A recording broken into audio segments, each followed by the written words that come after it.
Case की आधी जीत file में ही तय हो जाती है। मतलब ये लाइन पढ़ के ना मैं सच में सोच में पड़ गई थी। हाँ, ये बहुत ही गहरी बात है। बिल्कुल। और आज के इस गहन विश्लेषण में हम इसी बात की तह तक जाने वाले हैं। हम बात कर रहे हैं लीगल ड्राफ्टिंग की। हाँ। हमारे पास the jurisprudence of legal drafting नाम का एक बहुत ही शानदार स्रोत है। और इसके साथ ही वरिष्ठ अधिवक्ता मनीष शुक्ला और एसोसिएट्स के विधिक मंच के नोट्स भी हैं। एकदम सही। तो हमारा आज का मिशन है कानून के छात्रों और युवा वकीलों के लिए लीगल ड्राफ्टिंग की उन बारीकियों को डिकोड करना जो असल में अदालत में सफलता की नींव होती हैं। देखिए, ये बहुत जरूरी विषय है क्योंकि पॉप कल्चर ने ना हमारे दिमाग में एक अलग ही छवि बना दी है। हाँ, वो भारी भरकम बहस और चिल्लाना। बिल्कुल। लोगों को लगता है कि वकील की असली ताकत उसकी वाक्पटुता है, उसका करिश्मा है, ऑब्जेक्शन माय लॉर्ड बोलने का तरीका है ना? फिल्मों में तो ऐसा ही होता है, अचानक से एक नया गवाह आता है और पूरा केस पलट जाता है। हाँ, लेकिन असल जिंदगी में अगर आप किसी अनुभवी वकील के चेंबर में जाएंगे ना, तो वहां आपको ड्रामे की जगह गहरा सन्नाटा मिलेगा। अच्छा। हाँ, क्योंकि असली युद्ध तो उन काले अक्षरों को सफेद पन्नों पर पिरोने में लड़ा जा रहा होता है। मतलब अदालत में जाने से पहले ही। एकदम। देखिए, जब एक न्यायाधीश किसी मामले की सुनवाई शुरू करता है तो उसका दिमाग कोई कोरी स्लेट नहीं होता। जाहिर है उन्होंने फाइल तो पढ़ी होगी। बिल्कुल।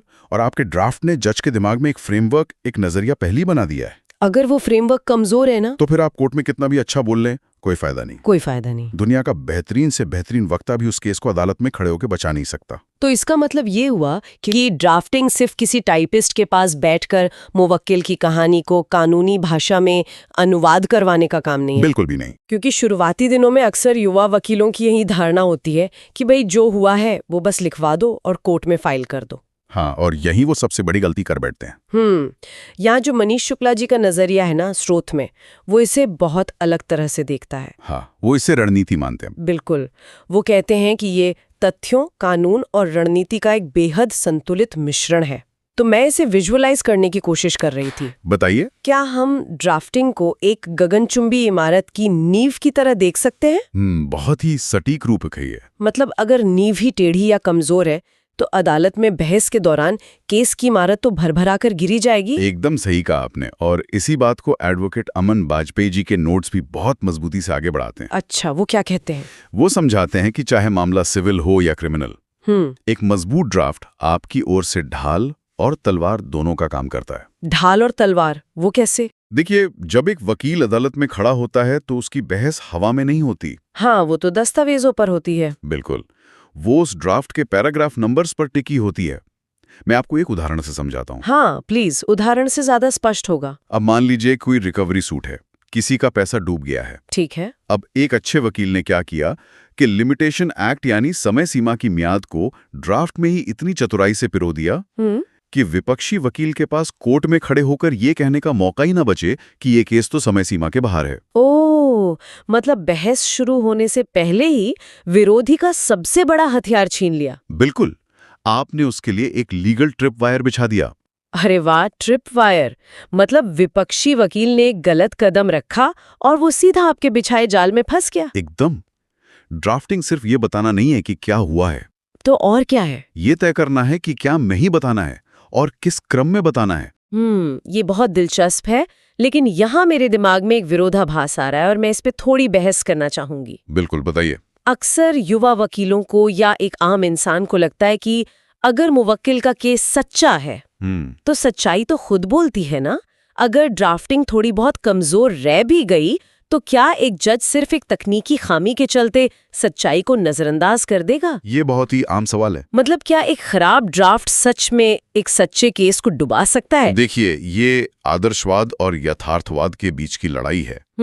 जाए जो न्याय व्यवस्था है, हाँ। वो किसी ईश्वरीय अंतर्यामी दृष्टि से तो चलती नहीं है ना। हाँ, उन्हें तो सबूत चाहिए। बिल्कुल, वो दस्तावेजों, प्रक्रियाओं और नियमों के तय दायरे में काम करती है। हाँ। अब उसी उदाहरण को लेते हैं, रिकवरी सूट वाले को। हाँ, मान लीजिए मुवक्किल का पैसा सच में डूब गया है। 100% धोखा हुआ है उसके साथ, बेचारे के साथ बहुत बुरा हुआ है। लेकिन अगर उस युवा वकील ने अपने सिविल सूट के ड्राफ्ट में कॉज ऑफ एक्शन यानी वाद कारण, हाँ, वाद कारण उत्पन्न होने की सटीक तारीख ही नहीं लिखी या बहुत गोलमोल तरीके से लिख दी, तो क्या होगा? तो विपक्षी वकील जज के सामने कोई लंबा चौड़ा भाषण नहीं देगा। अच्छा। वो सिर्फ एक लाइन कहेगा, माय लॉर्ड, इनका प्लेंट ऑर्डर 7 रूल 11 के तहत खारिज होने योग्य है क्योंकि इसमें कॉज ऑफ एक्शन स्पष्ट ही नहीं है। ओ, और केस वहीं खत्म? वहीं खत्म। सच्चाई अदालत की चौखट के बाहर ही रह जाएगी। बाप रे, तो सच में आंखें खोलने वाला है और थोड़ा डरावना भी।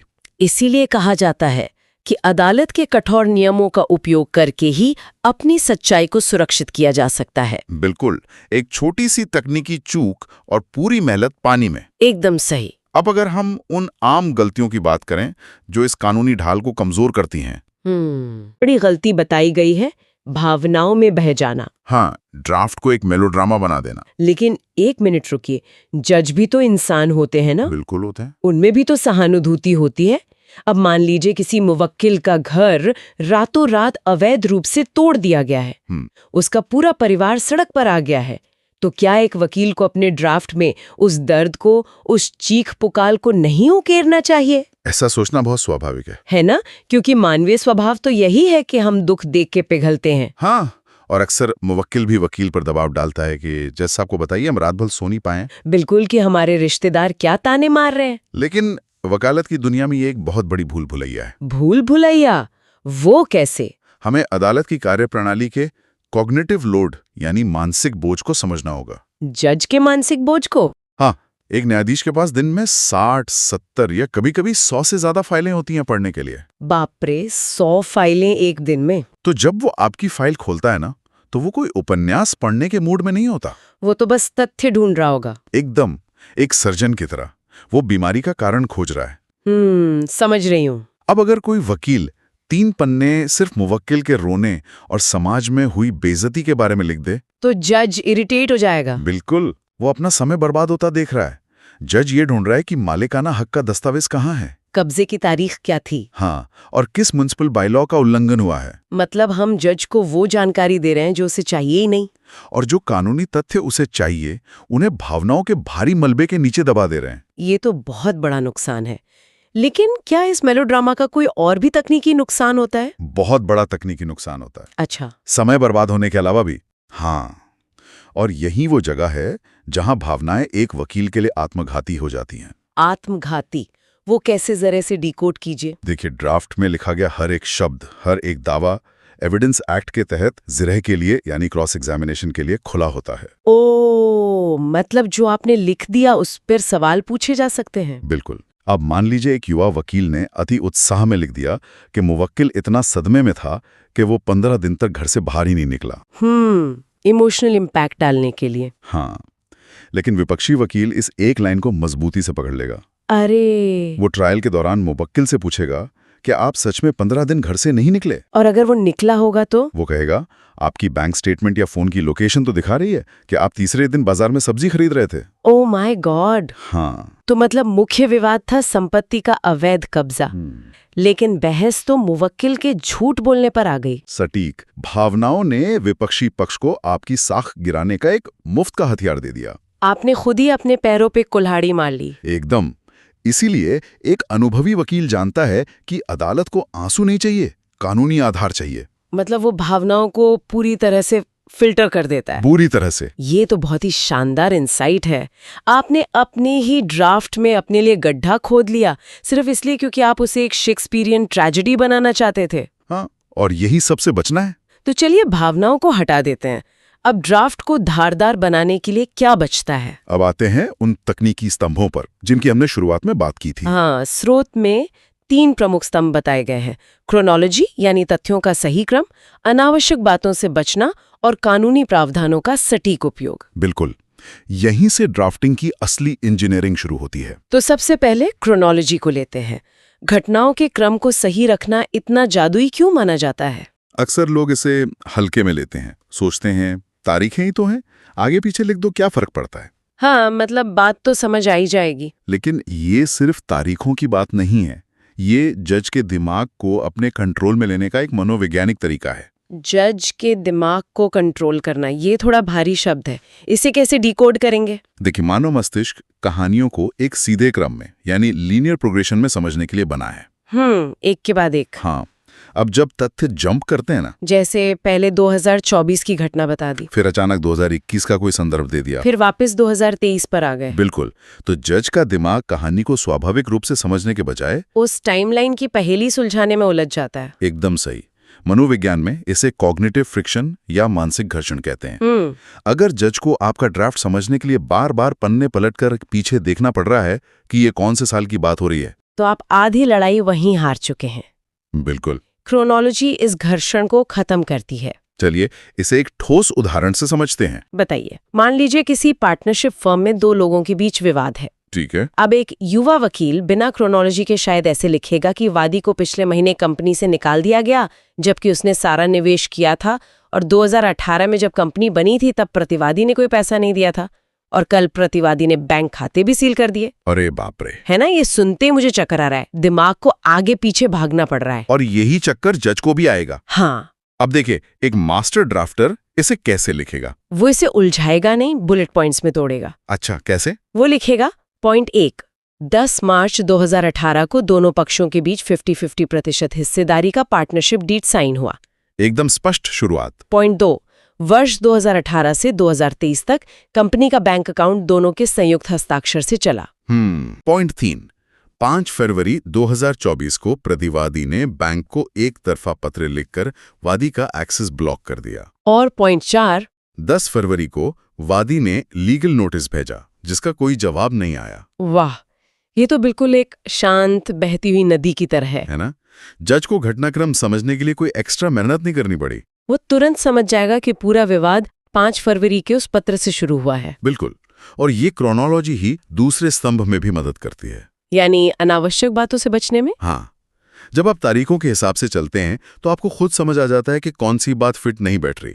जैसे अगर कोई लिखे कि प्रतिवादी का व्यवहार पड़ोसियों के साथ खराब है, तो वो पार्टनरशिप डीड की टाइमलाइन में कहीं फिट ही नहीं होगा और अपने आप बाहर हो जाएगा। बिल्कुल। लीगल ड्राफ्टिंग में कम हमेशा ज्यादा होता है। Less is more. हाँ, क्योंकि हर एक एक्स्ट्रा वाक्य जो आप ड्राफ्ट में लिखते हैं वो एक नया बर्डन ऑफ प्रूफ यानी साबित करने का बोझ लेकर आता है। ओ, ये तो मैंने सोचा ही नहीं। अगर विवाद कॉन्ट्रैक्ट टूटने का है और आप लिख दें कि प्रतिवादी चरित्रहीन है, तो विरोधी पक्ष कहेगा कि अब इसे साबित करो। बिल्कुल, मुख्य मुद्दा पीछे छूट जाएगा और ट्रायल भटक जाएगा। इसे ही शायद प्लीडिंग्स को टाइट रखना कहते हैं। एकदम सही शब्द इस्तेमाल किया आपने। आप जितना कम लिखेंगे, विरोधी को हमला करने के लिए उतना ही कम मौका मिलेगा। मतलब हम उन्हें काउंटर अटैक का कोई सरफेस एरिया ही नहीं दे रहे हैं? बिल्कुल नहीं। चलिए, अब तीसरे और शायद सबसे तकनीकी हिस्से पर आते हैं। जी। कानून की धाराओं का सटीक उपयोग। यहाँ मुझे थोड़ी उलझन है। कैसी उलझन? अक्सर देखा गया है कि युवा वकील अपने ड्राफ्ट्स में अनगिनत पुरानी जजमेंट्स और भारी भरकम कानूनी शब्द चिपका देते हैं। हाँ, ये दिखाने के लिए कि उन्होंने बहुत रिसर्च की है। हाँ, तो क्या पन्ने भर सेक्शन और केस लॉ लिखना जरूरी है? ये एक और बहुत बड़ी भ्रांति है। सटीक उपयोग का मतलब ज्यादा उपयोग बिल्कुल नहीं होता। अच्छा। दरअसल जो मूल शिकायत अदालत में दायर की जाती है ना, उसमें स्पष्ट तथ्यों का होना सबसे ज्यादा जरूरी है, ना कि केस लॉ की पूरी लाइब्रेरी का। तो फिर कानून का उपयोग कैसे करें? आपको सिर्फ वो प्रावधान स्पष्ट करना है जिसके तहत आप अदालत से मदद मांग रहे हैं। इसका कोई उदाहरण? मान लीजिए आप अदालत से इंजंक्शन यानी स्टे ऑर्डर मांग रहे हैं। ठीक है। तो सिविल प्रक्रिया संहिता के ऑर्डर 39 रूल 1 और 2 के तहत इसके 3 आवश्यक तत्व होते हैं। वो कौन से हैं? पहला, प्रथम दृष्टया मामला यानी प्राइमा फेसी केस। दूसरा, अपूर्णीय क्षति यानी इरिपेरेबल लॉस। और तीसरा, सुविधा का संतुलन। अब वकील को बस अपने तथ्यों को इन 3 कानूनी साँचों में फिट करना है। मतलब सिर्फ भारी शब्द लिखने से काम नहीं चले? बिल्कुल नहीं। अगर तथ्य ये नहीं बताते कि अपूर्णीय क्षति कैसे होगी, जैसे मान लीजिए कोई 100 साल पुरानी ऐतिहासिक इमारत टूटने वाली है जिसे दोबारा नहीं बनाया जा सकता। बहुत अच्छा उदाहरण है। अगर ऐसा कोई जमीनी तथ्य आप नहीं दे रहे हैं, तो आप चाहे कितने भी सुप्रीम कोर्ट के जजमेंट्स लगा दें, जज स्टे नहीं देगा। बिल्कुल नहीं देगा, क्योंकि आपका तथ्य उस कानूनी सांचे में फिट ही नहीं हुआ। तो कानून कभी भी हवा में काम नहीं करता। एकदम सही। वो आपके दिए गए तथ्यों की मजबूत जमीन पर ही खड़ा होता है। अगर जमीन ही दलदली है तो इमारत कभी टिकेगी नहीं। इसीलिए धाराओं का उपयोग बहुत ही सर्जिकल होना चाहिए। गलत धारा लिख दी तो केस पहले दिन खारिज हो सकता है। बाप रे। तो इस पूरी गहन चर्चा को अगर हम समेटें तो ये बिल्कुल स्पष्ट हो जाता है कि एक वकील का ड्राफ्टिंग टेबल दरअसल उसका वॉर रूम होता है। एकदम सटीक बात कही आपने। ये कोई साधारण कागजी खाना पूर्ति नहीं है जिसे किसी मुंशी या क्लर्क के भरोसे छोड़ दिया जाए। बिल्कुल नहीं। ये एक ऐसी शतरंज है जहां आपको सिर्फ अपनी चाल नहीं चलनी है, बल्कि विपक्षी पक्ष की अगली 3 चालों का अनुमान लगाकर उनके रास्ते पहले ही बंद कर देने हैं।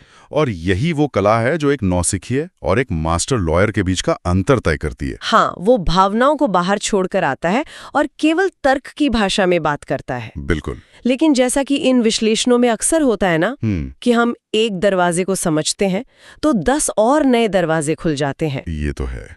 इस स्रोत में एक बड़ा सवाल छोड़ दिया गया है कि क्या हर केस में एक ही तरह की ड्राफ्टिंग काम करती है? ये बहुत ही दिलचस्प सवाल है, क्योंकि एक क्रिमिनल बेल एप्लीकेशन का ड्राफ्ट बिल्कुल अलग होता है। हाँ, उसमें शायद थोड़ी आक्रामकता और मानवीय स्वतंत्रता की दुहाई मांगनी पड़ती हो। और वहीं एक कॉर्पोरेट विवाद का ड्राफ्ट बिल्कुल शांत और तकनीकी सटीकता की मांग करता है। मतलब हर ताले की चाबी अलग है। बिल्कुल। आज इस चर्चा ने उस खामोश लेकिन घातक कला की पहली परत को बहुत ही शानदार तरीके से हटाया है। मुझे भी इस पर बात करके बहुत मजा आया। और अंत में मैं सुनने वालों के लिए एक विचार छोड़कर जाना चाहूंगी।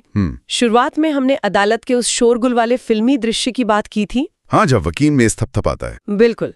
लेकिन इन सब बारीकियों को डिकोड करने के बाद एक बहुत ही गहरा विरोधाभास सामने आता है। वो क्या? कि जब एक अनुभवी वकील अपनी फाइल में क्रोनोलॉजी और सटीक कानून को बिना किसी भावनात्मक शोर के पिरोता है ना, तो शायद अदालत में सबसे जोरदार आवाज वो नहीं होती जो माइक पर चिल्लाती है। सही बात है। बल्कि सबसे ताकतवर आवाज वो होती है जो काले अक्षरों में सफेद पन्नों पर बड़ी ही खामोशी से पहले ही जज के दिमाग में अपना फैसला लिख चुकी होती है। बहुत खूब। शोर से ज्यादा ताकत उस खामोश रणनीति में है। बिल्कुल। इस बारे में जरूर सोचिएगा।